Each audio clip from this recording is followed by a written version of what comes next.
Welcome to a special episode of the Solomonster Sounds Off, which you can listen to each and every Sunday on the Solomonster.com, iTunes, and Stitcher Radio. We've had some big names on the show this year. This is one that I may be the most excited for. She is a former WWE diva and now plays the role of Catrina on Lucha Underground. The lovely and talented Carly Perez is with me. Carly, welcome to the Sound Off. Thank you for having me. My pleasure. So I'm reading the press release that El Rey Network put out 2 years ago when they first announced your signing, and I see something very interesting at the bottom. It says that you are of Spanish, Cuban, Italian, Hawaiian, Irish, English, and Chinese ancestry. I think you Yes. pretty much got everything covered there, don't you? Yeah. Yes, I do. My mother is Polynesian, Hawaiian Chinese, and my father's side, my grandmother is 100% Cuban. Grandfather is from Sicily. That's awesome. See, but that's one of those fun things I think people would know about you. Yeah, I don't think that they do. No one, I get asked a lot, but I don't know if you can quite pinpoint it. Now, I'm a big fan of your work on Lucha Underground, so let's start there. How is filming coming along for season 3? Oh, filming's been amazing. It's just incredible to see the growth of the show, and I can't believe we're in season 3. It's getting more and more intense and more in depth with characters and storylines, and I'm really having a lot of fun with that. Now, I believe you told Rolling Stone that the season was recently extended. Is that right? Yes. From what I understand, we are extended as well for season 3. So to me, that sounds like we're probably on for possibly more in the future. I sure hope so. I'll tell you that. I mean, there's a lot of people who are just huge fans of the show. I mean, I want to ask you, talk about how much the show has grown so far. I mean, when you signed up for this, did you have any sense that it would develop this sort of cult following that it has? No, I don't think anybody did. I think there was a small group of us, like 10 of us, and we're all sitting there and with the writers and our showrunners, and everyone's just like, okay, this is kind of the idea, and this is what we're doing, and do you guys have any questions? And if you go back to thinking of like the first week of that and the first original people that started the show, I don't think anybody quite knew that it would expand to this level. Now, me personally, just because I'm a huge film and TV fan, and I'm a big fan of Robert Rodriguez, and I know the majority of Mark Brunette's work, people did their research before going on that show. They would see, that everything those guys do turns out to be gold, and they make nothing but award-winning television. So I had a feeling that something good would come of it. I just didn't know it would be this quickly and quite like this.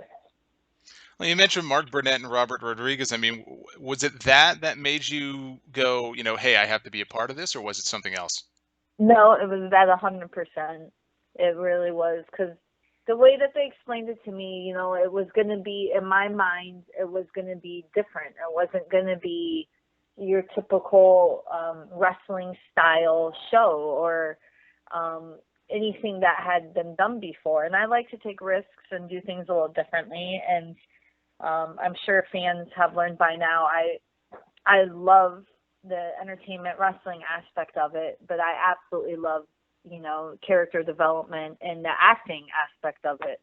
And I think that lacks in this industry. So when they were explaining the storylines and the characters, I was like, wow, I can really sink my teeth into some character here, which I love doing. So I wasn't given that opportunity or chance.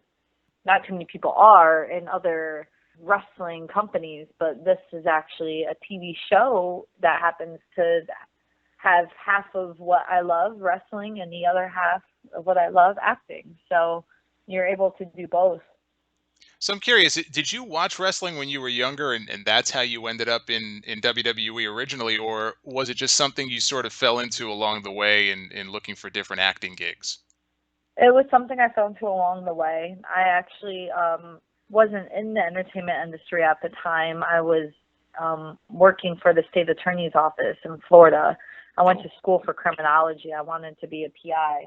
Oh, wow. And after my first year at the state attorney's office, I did a lot of modeling and stuff on the side, and I had a manager that actually was the same manager that brought in Alicia Fox and Kelly Kelly and a few other of the girls to WWE, and they saw my picture and loved my look, and that's kind of how the whole thing started with WWE. It wasn't planned, but I think that's kind of how life is, you know, and you either take the reins and go with it, which is what I did, and or you sit back and, you know, and I just went with it. I fell in love with entertainment, but I really fell in love with every week during my promo classes and whatnot in FCW with Dusty Rhodes, and I learned a lot during those times. I want to ask you about the Catrina character. There's a lot of theories about who or what Catrina really is. I mean, do you have any creative input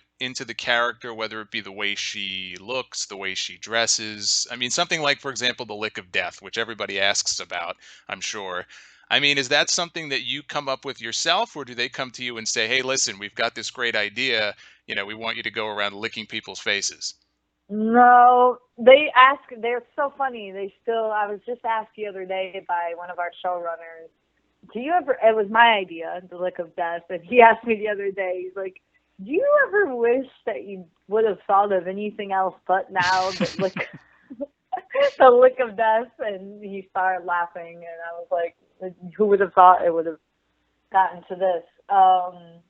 Yeah, they wanted me, you know, to do the seductress role, and I wanted to play that to the T. It's just everything, you know, the kissing and the whole seductress into, you know, pulling in the men and whatnot's been done and played out. So I was like, well, what if I just lick them? And that's kind of how that whole thing started.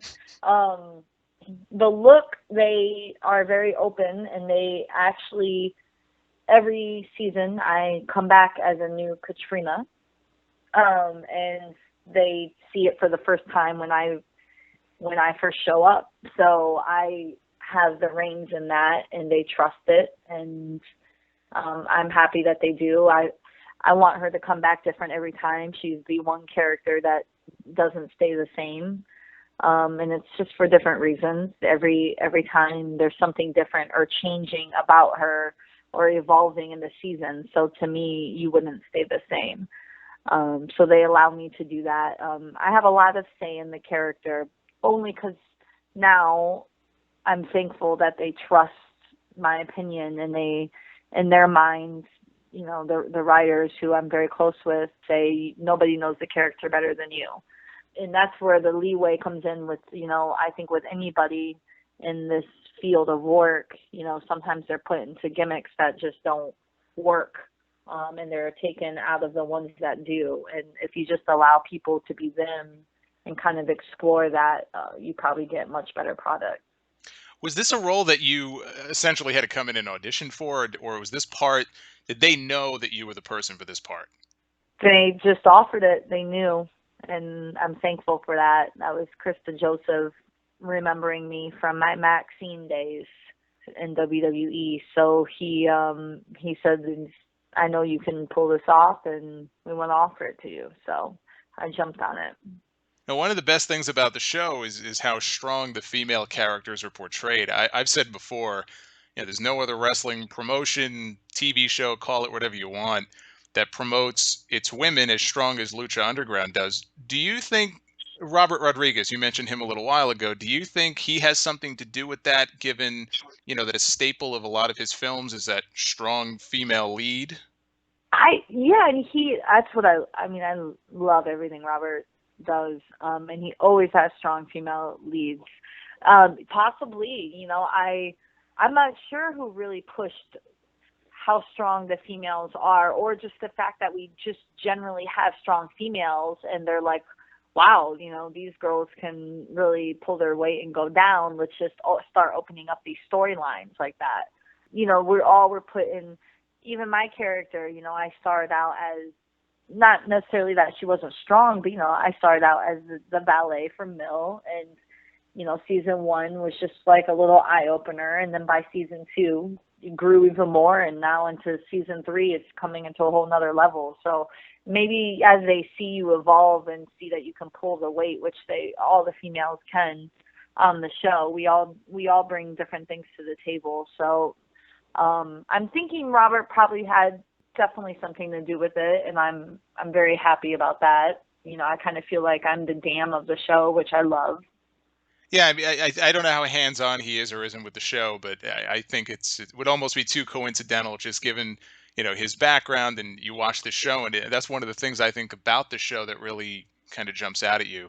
He watches everything. I didn't know either until I was told that he watches every single thing that we do. And now we're his baby. We're his highest rated show on his network. That's right. Yeah, so he definitely pays attention to everything, which is great because it just goes to show, if he believes in it like that, then we're doing right, So I think we're on the right track, especially with the female characters. And you're right, no one else really portrays females quite the way Lucha does. I was going to ask you, any good Dario Cueto stories? I know you guys have shared a few scenes together in his office. I mean, what's it been like working with him? He's awesome. We work together very well. Our chemistry's it's tremendous together. You can just feel it. Yeah, I remember the first scene we ever shot afterwards. He's like, dude, I could feel it with you. Like we could just feel it together, which is always good when you're shooting scenes like that, and you're really going into the acting aspect of it. You want to feel that chemistry because it definitely bleeds off, into the camera. So we have a lot of humorous, fun times shooting together. He's definitely a character.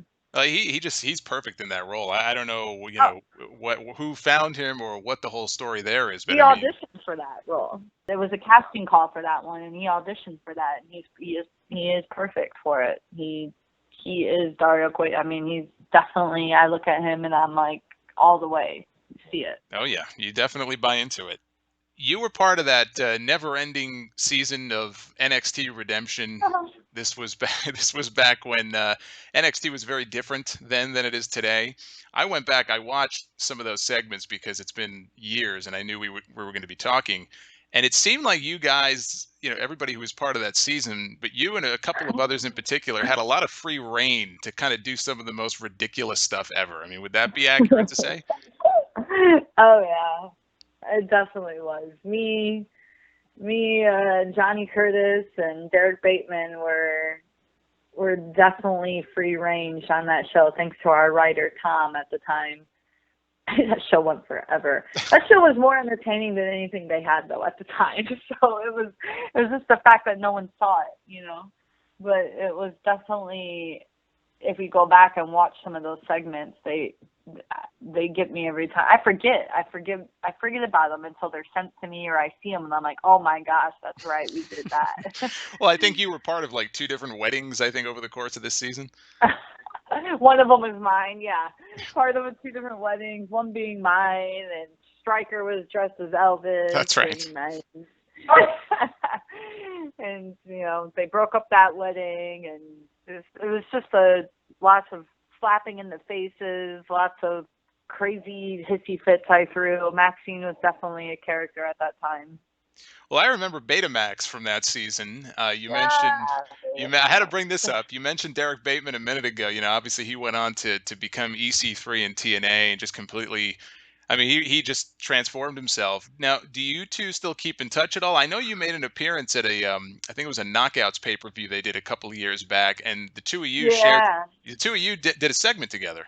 Yeah, we did. We did do a segment together. Yeah, we keep in touch. He's I'm very, very happy for him and proud of him. He's amazing. He's a great talent. They didn't use him correctly, but that's a whole nother thing, along with plenty of other people. So, but he is so quick-witted and good and has a great personality, and our stuff was so on point. We could just improv with each other, like just go back and forth forever. And we could just keep going. And it was definitely very fun, and I had a good time with him doing that. But we see each other at signings, and we always try to catch up and take pictures and post them for the Betamax fans and the fans from those NXT days. Now, when you left the company in 2012, it wasn't because they cut you. You asked for your release. Is that something that was brewing for a while, or what led to that decision? Yeah, it was definitely brewing for a while. I think that kind of goes with everybody kind of feels the same way when they get to that position and they're asking for their release the way I did. Like, it's just something you're holding in and you're holding in, you're holding in, and you're getting told things, and you're being told things will be different and do this and do that. And then I'm just not I know my personality and I know me, and I take my work serious, and I'm very, I know what I'm good at, and I know what I bring to the table, and I'm not one to just sit there and waste away. So you have to make decisions sometimes, in life, and just kind of take a leap of faith and jump. And I'm glad I did, because it's just, I probably would have been there still, and who knows? I can't even imagine what I'd be doing right now. Well, we wouldn't have Catrina, so I think you made the right decision. We definitely would not be having Catrina. Although we did see some Stephanie McMahon pull off some Catrina. So maybe we would have had a Catrina there, but it just wouldn't have been the same Catrina. Now that would have been an interesting feud, Stephanie and Catrina. Yeah. Now, I know Dusty Rhodes played a big role in your career. I think he was even the one who pushed for you to be the general manager of FCW back when you were in developmental. I've heard you mention before something he told you that I know meant a lot to you. What was it that he said, and what kind of influence did Dusty have on you? Dusty was the reason for everything in my career. The reason I left, the reason I fell in love with the character aspect of the business, because that's what Dusty did. And, he showed me that I had that in me, and I didn't even know it. He took me underneath his wing, and I'm very honored that I had the time with him that I had. We had a very emotional, relationship and friendship, and he was a great mentor for me. So one of the last times I saw him was at an NXT show. It was my first time back ever, actually, and I went to the show and just to say hello to him and Norman Smiley, and Dusty hugged me and kissed me, and he told me never to give up, in the film and television world. He goes, that is where you belong, and you don't ever give up, and if that means getting out of this industry, you need to get out. And that meant a lot to me, coming from him, after the years of work that he's seen of me, and my weekly promo classes I did with him, and just everything. It meant a lot, and it pushed me to do this even more and become even more involved with Catrina and the character itself, and take my craft seriously, and went into in-depth acting classes. And now I'm signed with an agent here, and I go out weekly for some very cool films and shows, and Robert Rodriguez has called me in a couple times. So I'm just doing what I promised him I would do, which was not give up. So he definitely influenced that in me.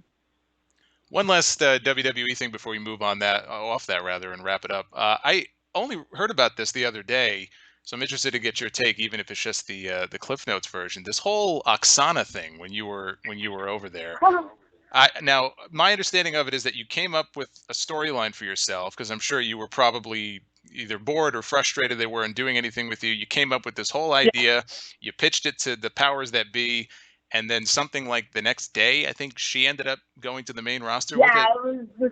It was literally 24 hours the same week. It was TV at FCW. All of a sudden, I cut a promo, pitched a storyline. I was in, part of the reason is season 2, if you look at my look, the Catrina look with the jet black hair and the bangs and the black, all black, everything, black leather, was because that's exactly what I was in FCW. And my hair, I kind of did it as more of a FU back to them. because the look and everything was how I pitched it and wrote the storyline and cut my promo. And then within 24 hours, Oksana goes from bleach blonde to jet black hair with bangs and the black bodysuit. And then I'm sat down in the office with agents, and Triple H and Dusty was in there. And I'm told I have to change my look as fast as possible because Oksana is now going up to TV to seduce Teddy Long, which is the whole storyline I pitched and wrote because I was general manager at FCW, so it would only make sense for me to go up and try to become general manager of Raw or SmackDown. Sure. So it was kind of that direction I was going into character-wise, and yeah, I had to change within 24 hours. I had to change everything, which I did, but it showed me exactly what they were and how they were, and I wasn't found by Triple H. Oksana was. So there's a very heavy political pull in the back depending on who is favored by who. And I'm sure it's been said a million times, so this is nothing new. But I learned from that, and the Catrina role for season 2 was kind of, for me, it was like, I know you guys are watching, but you can't do this again because you already tried and it didn't work. Right. So that was kind of the jab for me, like, you know what, I'm going to come back looking identical to what I used to, and then you guys really can't do it again. That's right. Yeah. So just sticking the knife in. Sticking the knife in a little bit. Now, do you miss getting in the ring in wrestling? I mean, is that something you'd like to do in Lucha Underground, or is it more for you character development and the acting and that aspect? Both. I love both. I love getting in the ring and wrestling. I'm getting feisty lately. I feel like my energy is like I need to get in there, but I get it. I'm happy to be a strong character on the show. I'm happy with where I'm placed and that, and they're not going to waste me or the character. When I do get in the ring, it's going to be for a very good reason, and it will be one hell of a match.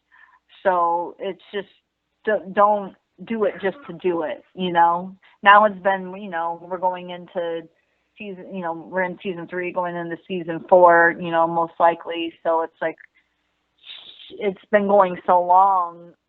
I think people are definitely probably ready to see Catrina or see what she can do. And it's going to be one of those things that will be for a very big reason to do it, which is good.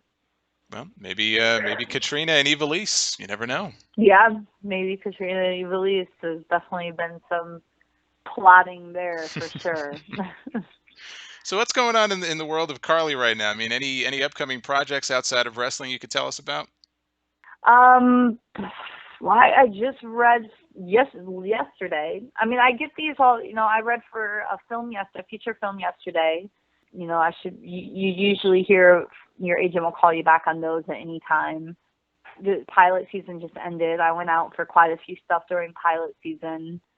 Now it just kind of becomes with the timing, the dates of filming with Lucha, and if I do get brought on to another TV series or a film, not conflicting with those.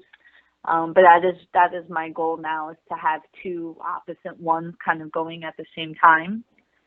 So that's kind of what we're shooting for. Other than that, when I'm not filming with Lucha, I'm doing quite a bit of traveling, do a lot of Comic Cons, which I have a lot of fun. I meet a lot of amazing people at those. I mean, that pretty much keeps me busy. And I think that I don't know how many more breaks Lucha's going to do. I think we're just getting busier and busier. So I'm just trying to keep up with the scheduling. Well, listen, it's been a pleasure. I appreciate you taking the time to do this. I want to give you the chance now to let everybody know how they can reach you on social media and anything else you'd like to promote. You guys can find me at Carly Leilani on Twitter and on Instagram as well, Carly Leilani Perez. And thank you for the love and support, and keep watching Lucha Underground. Awesome. So, Carly, thank you again. I want to thank everybody for listening. You can check out brand new episodes of The Sound Off every Sunday. So be well, stay safe, and we will see you back here again next time. Take care, guys.